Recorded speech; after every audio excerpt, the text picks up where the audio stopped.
بسم اللہ الرحمن الرحیم. اسے دھماکے سے اڑا دو، بارود لگا کر اسے گرا دو، اس نسلہ ٹاور گرا دو.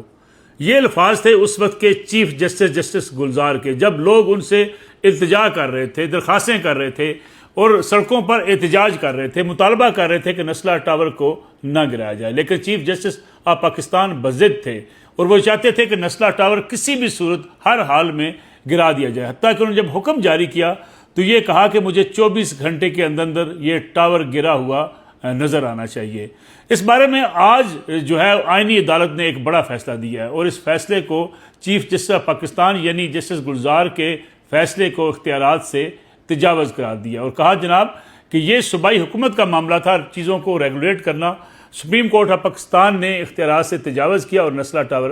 گرا دیا گیا. آپ کو یاد ہوگا کہ نسلہ ٹاور کے متاثرین سڑکوں پر احتجاج کر رہے تھے اپنے بچوں کو لے کر. وہ متاثرین کہہ رہے تھے کہ جناب ان کا کیا قصور ہے، ان کی ساری زندگی کی جمع پونجی جو ہے وہ ختم کی جا رہی ہے اور نسلہ ٹاور بنانے والا یہ نسلہ ٹاور کا مالک اسی صدمے سے کے باعث اس دنیا سے چل بسا. اس وقت کے آرمی چیف سے بھی ملاقاتیں ہوئیں لیکن چیف جسٹس آف پاکستان نے ایک بھی نہیں سنی. کہا جاتا ہے کہ جسٹس گلزار جو ہے وہ اسی علاقے کے رہنے والے تھے اور انہیں پہلے کڈی پل جو ہے اور کڈنی پل اور ہل پارک کے حوالے سے اس علاقوں پہ بھی کئی شکایات ان کی موجود تھی. اصل مسئلہ تھا اس زمین کی الاٹمنٹ کا، جس کے بارے میں یہ بتایا گیا کہ اس میں کچھ ایشوز تھے زمین کی الاٹمنٹ کے بارے میں اور کچھ جو خاص طور پہ Pakistan employees cooperative housing society کی اس الاٹمنٹ میں کچھ بے ضابطگیاں بھی تھیں. لیکن چیف جسٹس آف پاکستان نے ان بے ضابطگیوں کو درست کرنے کی بجائے نسلہ ٹاور کو ہی گرانے کا فیصلہ کیا تھا، کیونکہ اس وقت جو ہے وہ بضد تھے. کراچی میں رہنے کی وجہ سے ان کو اس علاقے کے حوالے سے بہت سے جو ہے دیگر فیصلوں کے اوپر بھی اعتراضات تھے. لیکن لوگ یہ کہتے ہیں، کراچی کے شہری یہ کہتے ہیں کہ جناب وہ صرف اسی ایک ٹاور کو گرا سکے، باقی جو مقدمات ان کے پاس تھے اس میں وہ کوئی فیصلہ نہیں کر پائے. یعنی بڑوں کا حوالے سے ان کے پاس سے کوئی فیصلہ نہ ہو سکا لیکن ایک غریب کی بستی کو یعنی غریب کے ٹاور کو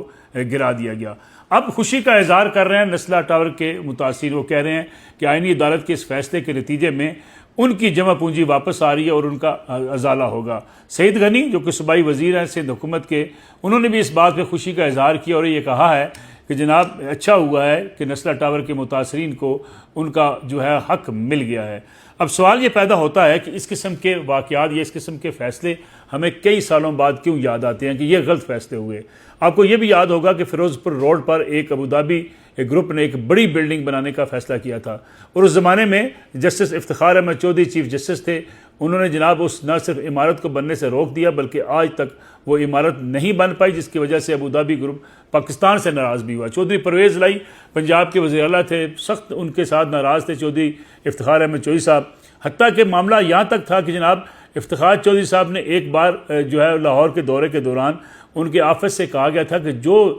گاڑی جو ہے وہ چیف منسٹر مرسڈیز استعمال کرتے ہیں وہی گاڑی جو ہے افتخار چودھری صاحب کو چاہیے. ان کے پروٹوکول آفیسر کا یہ حکم تھا جس پر عمل درآمد نہیں ہوا تو جناب چیف جسٹس آف پاکستان اس پہ بڑے ناراض ہو گئے اور اس کے بعد ان کو سبق سکھانے کا فیصلہ ہوا. ایسے ہی عدالتوں فیصلوں کے نتیجے میں آپ کو نظر آتا ہے لاہور میں مین بولیوارڈ کے اوپر ایک بڑا ٹاور کھڑا ہے جس میں جو ہے وہ دکانیں بند پڑی ہیں، وہ تباہ و برباد ہو چکا ہے. اس وقت جو دوسرا جو ہے خاص طور پہ اگر بات کی جائے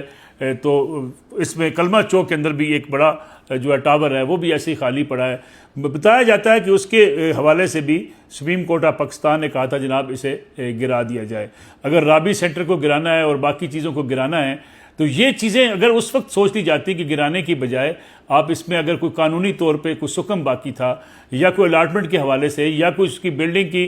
نقشے کے حوالے سے یا ان کی جو ہے بلڈنگ فلور کے حوالے سے کوئی معاملات چیزیں ٹھیک کی جا سکتی تھیں تو اس چیزوں کو درست کیا جا سکتا تھا. لیکن یہ وتیرہ رہا. ہمارے ہاں عدالتیں جب ایکٹیوزم کا شکار ہوئیں تو انہوں نے کہا نہیں، ایگزیکٹو کے اختیارات ہمارے پاس ہوں گے اور ہم ہی آرڈرز جاری کریں گے جناب کی بلڈنگ کو گرا دیا جائے. یہ کافی حد تک پاکستان کے شہریوں نے اس بات کو بھگتا ہے اور بعض لوگ تو کہتے ہیں کہ جس جوڈیشل ایکٹیوزم کا آغاز افتخار چودھری صاحب نے کیا تھا وہ ثاقب نثار صاحب نے بھی جاری رکھا اور جسٹس گلزار صاحب نے بھی جاری رکھا. اور آپ کو یہ بھی یاد ہوگا کہ لاہور میں ایک PKLI ہاسپٹل تھا جہاں ڈاکٹر سعید بیرون ملک سے اپنی بہت بڑی تنخواہ چھوڑ کر پاکستان واپس آئے تھے. تو جسٹس سعید صاحب کے ساتھ جو کچھ کیا ڈاکٹر سعید صاحب کے ساتھ اس وقت کے چیف جسٹس نے ثاقب نثار صاحب نے وہ بھی لوگوں کے سامنے ایک بڑا پروجیکٹ جو آج ماشاءاللہ کڈنی اور لیور ٹرانسپلانٹ کے حوالے سے دنیا میں 10ویں نمبر کے اندر شمار ہوتا ہے، اس کے بارے میں بھی ان کے جو خیالات تھے اور اس کو بند کرنے کی انہوں نے پوری کوشش کی، اور ڈاکٹر سعید صاحب کو جس طریقے سے عدالتوں میں کھڑا کیا جاتا رہا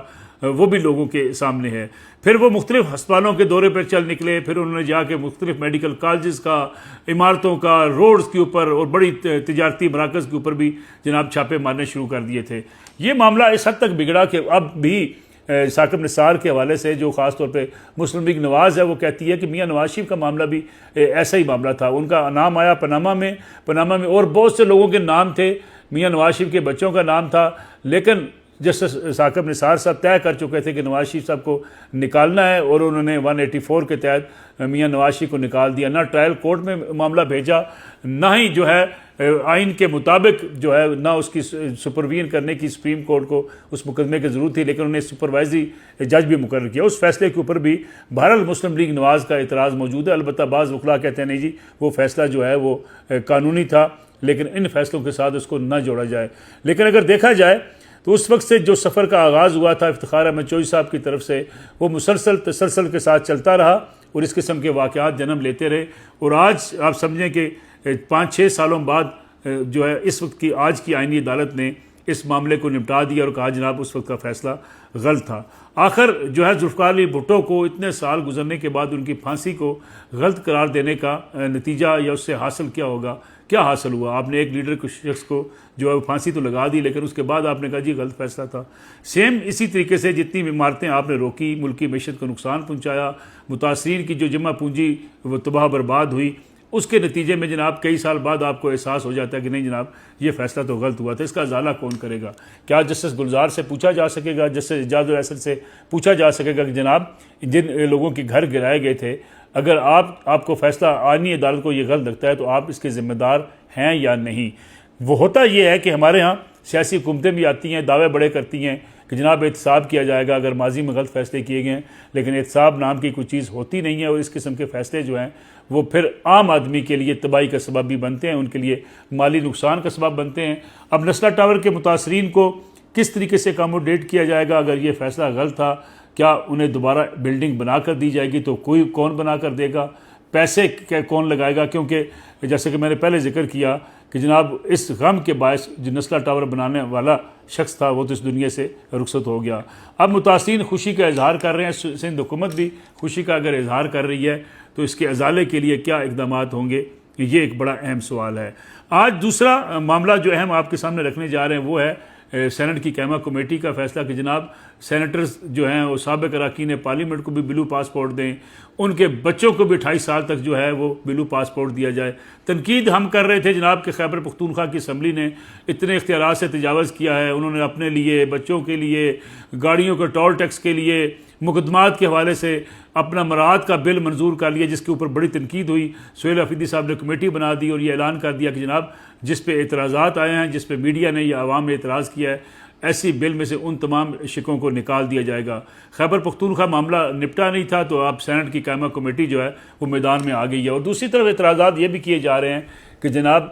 تنخواہ جو ہے خیبر پختونخوا کے رکن صوبائی اسمبلی کی وہ کچھ اور ہے، پنجاب میں کچھ اور ہے، سندھ میں کچھ اور ہے، بلوچستان میں کچھ اور ہے۔ تو اب یہ آوازیں بھی اٹھنا شروع ہو گئی ہیں کہ جناب ایک بالکل جو ہے وہ تمام یونیفارم قسم کی پالیسی ہو، جو بھی صوبائی اسمبلی کا رکن ہے اس کی سیلری ایک جگہ پہ طے ہونی چاہیے، تمام سیاسی جماعتیں مل بیٹھ کر فیصلہ کریں، مراعات جو ہیں وہ بھی طے کر لینی چاہیے، خواہ وہ بلوچستان اسمبلی کا رکن ہو، خواہ وہ پنجاب اسمبلی کا رکن ہو، ایک جیسی مراعات ہوں سینٹ میں، قومی اسمبلی میں۔ یہ سب چیزیں سیاسی جماعتوں کو مل بیٹھ کر طے کرنی، ورنہ یہ تنقید ہوتی رہے گی۔ خیبر پختونخوا کی اسمبلی اپنے لیے مراعات چاہتی ہے، پنجاب اسمبلی نے اپنی تنخواہیں بڑھا لی ہیں۔ اس سے پہلے آپ نے دیکھا ہوگا کہ جناب چیئرمین سینٹ نے، اسپیکر قومی اسمبلی نے اپنی تنخواہیں بڑھا لی، جب تنخواہیں بڑھ گئیں تو پھر کہا گیا جناب جی نہیں ہم تو تنخواہیں بڑھانے کے قائل نہیں تھے، ہماری خود سے بڑھا دی گئیں۔ یہ جو مراعات حاصل کرنے کا کلچر ہے اس کے اوپر بڑی آج کل تنقید بھی ہو رہی ہے، لیکن سیاسی جماعتیں اگر مل بیٹھ کے کوئی کنسنسس کے ساتھ کوئی فیصلہ نہیں کریں گی تو پھر ایسا ہی ہوتا رہے گا۔ آج سینٹ کو یہ یاد آیا ہے، کل کسی اور